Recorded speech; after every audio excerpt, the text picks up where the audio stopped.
Adrian, absen 35. Saya Laudaskar Dewi, absen 21. Oke, hari ini kita akan mewawancara Mas Wira di studionya. Perkenalan nama aku, di sini nama aku Arga Wira Pratama, biasa dipanggil Arga, Wira, atau Tama. Siapa memiliki usaha dan bagaimana latar belakang berdirinya usaha ini? Nah, kalau pemilik usahanya sendiri baru keluar ya, enggak. Pemilik usahanya saya sendiri. Saya ini benar-benar dari nol.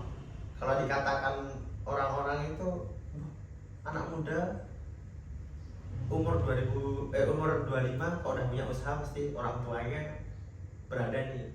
Jujur sendiri, saya itu dari orang yang nggak berada.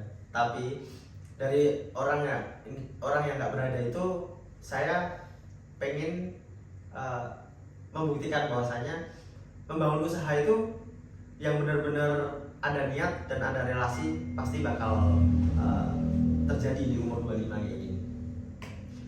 Yang pertama dari SMP, dari sejak SMP waktu itu saya disuruh milih mau dikasih uang saku atau diberikan kamera pocket. Pada waktu itu kamera buat foto-foto gitu. Nah pada waktu itu saya milih kamera pocket buat foto-foto itu, kamera kecil gitu. HP dulu kan belum sejenis kamera kecil, pilih kamera yang kecil itu. Kamera kecil, belum kamera profesional gitu, masih ya cuma buat pengambilan karena mumpung di Bali nih. Nah orang tua pada waktu itu beliin itu dan saya otomatis nggak dikasih uang saku. Nah apa ya yang bikin istilahnya saya punya uang saku itu, ceritanya panjang. Jadi saya bikin baju kaos, makanya saya punya konveksi sampai sekarang. Yaitu hal sekecil itu yang sekarang bisa sampai besar tuh dari nggak punya apa-apa gitu. Jadi dari itu udah next saya berkembang, saya ikut organisasi. Relasi itu penting. Jadi saya ikut organisasi. Saya kebetulan suka dokumentasi di SMK. Saya suka bikin film dan lain sebagainya. Relasi itu terjadi. Terus konveksi juga, teman-teman relasi itu juga pakai organisasi dan lain sebagainya.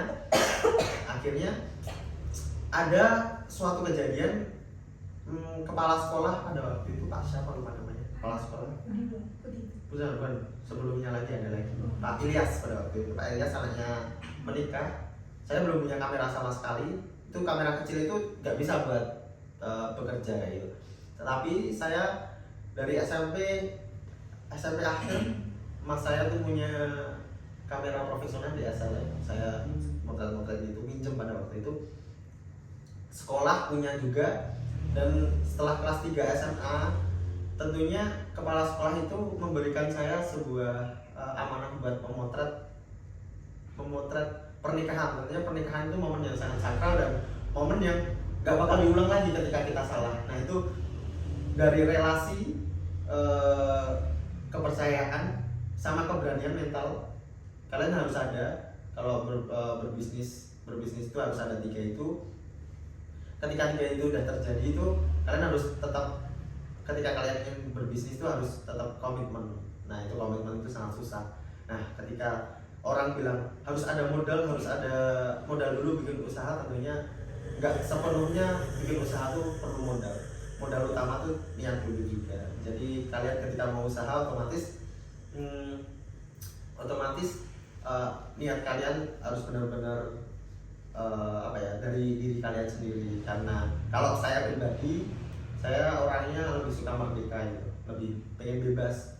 Ketika berbisnis tuh lebih enak, istilahnya ketika kita mendapatkan uang lebih banyak, kita juga harus bekerja lebih giat gitu sih.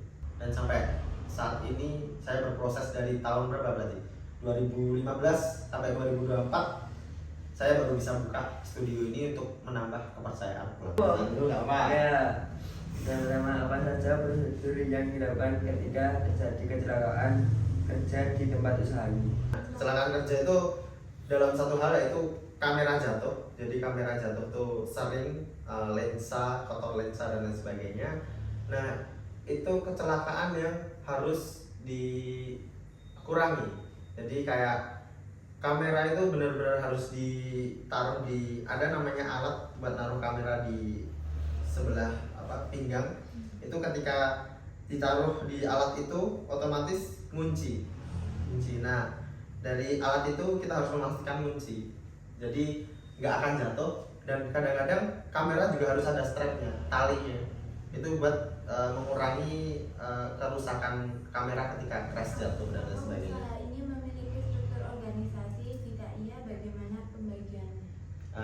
Kalau di dunia bisnis itu ada pemilik usaha, itu saya sendiri, itu CEO itu masih kayak istilahnya masih melihat jalannya kayak pemasaran di mana, terus istilah admin di mana, melihat press list cara bekerja SOP di mana. Jadi itu masih berhubungan. Itu saya sendiri sebagai CEO, terus teman saya ada sebagai freelance pekerja lepas.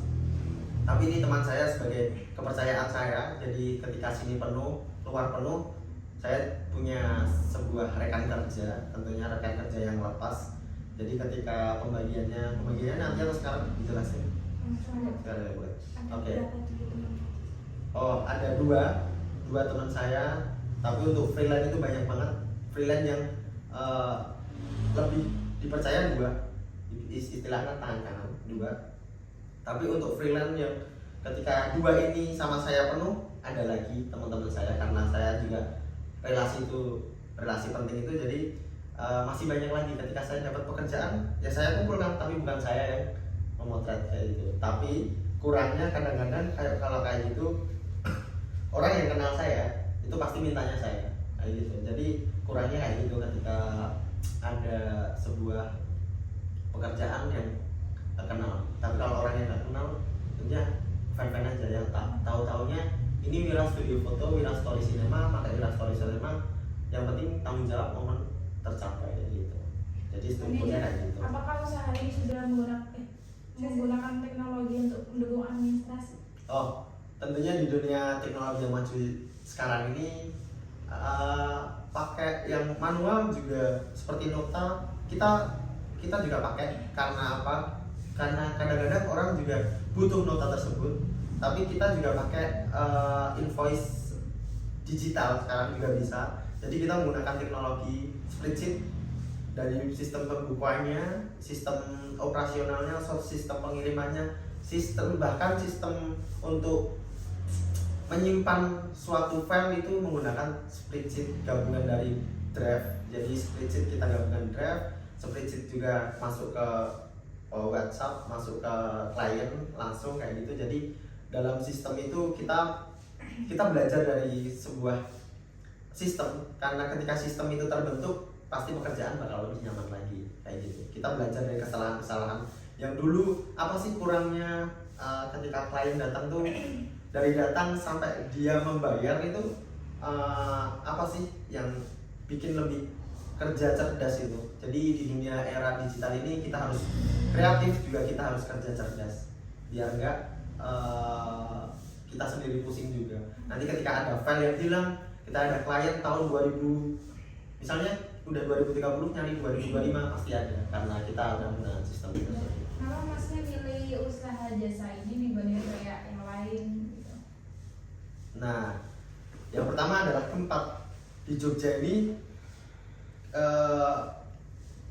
kalau membuka bisnis itu sangat oke. Di sini kontraknya juga nggak tinggi banget, sama di sini juga pemasarannya, target pasarnya juga gampang.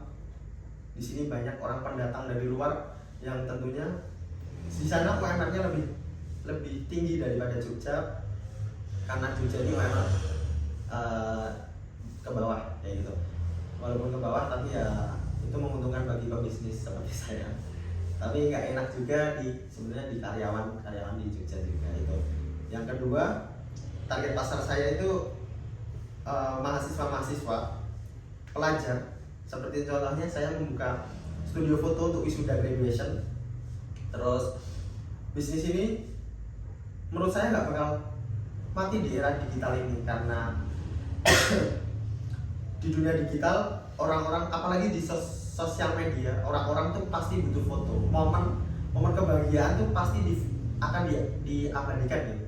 Kayak akan di foto juga, bisnis di foto juga. Kenapa saya ambil foto? Karena ketika saya memotret itu saya kayak ada sesuatu hal kebahagiaan yang menciptakan kebahagiaan lewat visual tersebut dan mengabadikan momen kebahagiaan orang kayak gitu. Terus yang selanjutnya adalah di dunia apa ya istilahnya, studio foto ini yang berhubungan dengan foto. Siapa sih orang yang nggak butuh foto di pekerjaan, ketika dia lulus kuliah, ketika dia menikah, habis itu ketika dia punya pasangan, menikah, punya anak, habis punya anak family, pasti bakal foto-foto terus dan diupload atau dicetak kayak gitu.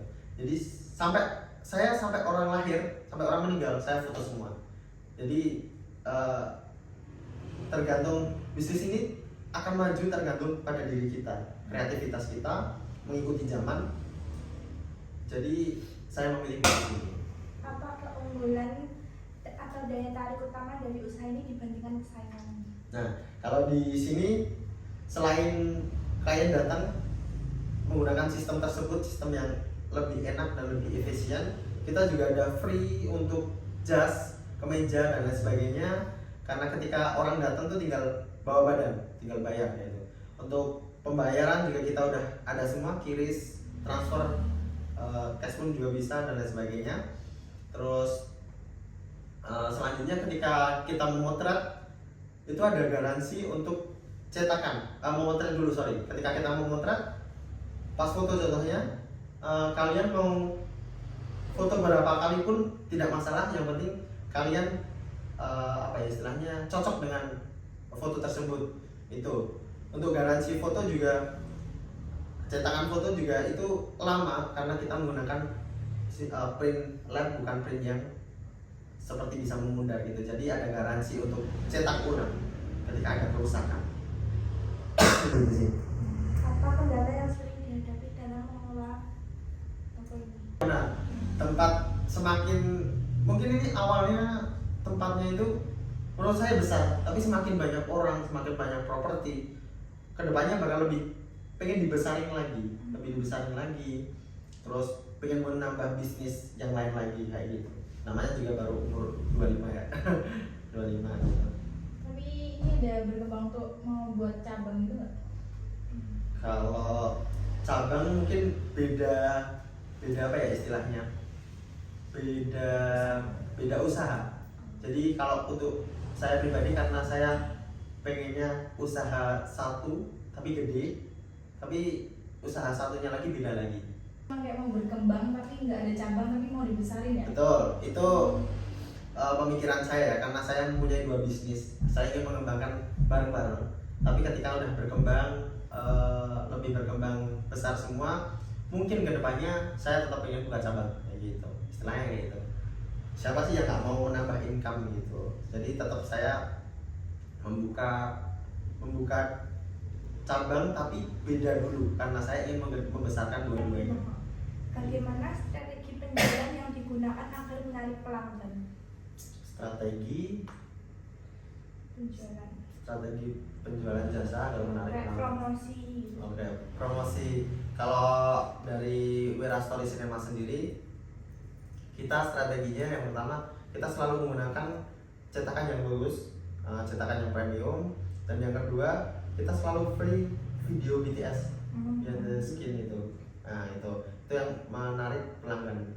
Nah tapi kedepannya, ini untuk saat ini ya, tapi kedepannya itu juga bisa berbayar, karena itu untuk marketingku juga, kayak menarik pelanggan biar tahu dulu. Tapi kedepannya tetap aku mau tetap ada value dalam hal story BTS itu. Di zaman sekarang kan banyak orang-orang yang bisa video-video BTS kayak gitu. Nah aku bakal membuka lapangan pekerjaan, mungkin freelance juga, karena freelance juga menguntungkan bagi saya. Saya memberi pekerjaan, saya dapat berapa persen kayak gitu.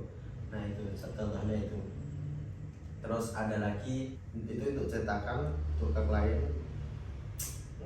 Kreativitas, jadi kita selalu mengikuti zaman juga. Sekarang baru foto yang wisuda yang contohnya aja ya, foto wisuda wedding yang lainnya gelap itu terang sendiri objeknya kayak gitu. Jadi kita mengikuti apa ya yang lagi hype di zaman sekarang kayak gitu. Strategi pemasaran itu kayak di pemasaran di video TikTok kayak IG gitu ya. Ya jadi pakai TikTok, IG, dan baru yang trending teknik-teknik fotografi di zaman sekarang. Jadi selalu mengikuti zaman lah intinya. Dan media promosinya lewat online ya gitu, lewat sosial media. Berarti target usaha masnya ini mahasiswa ya? Utamanya mahasiswa karena di sini adalah kota pelajar, dan dari mahasiswa itu kalau istilah Jawanya getok tular. Ketika temannya pakai, oh bagus nih, pasti bakal pakai lagi. Nah itu yang saya terapkan. Sekian Bye. dari kita untuk Mas Tapa, terima kasih Ya. sudah mau meluangkan waktunya Siap-siap. untuk diwawancara oleh kita. Oke. Bye.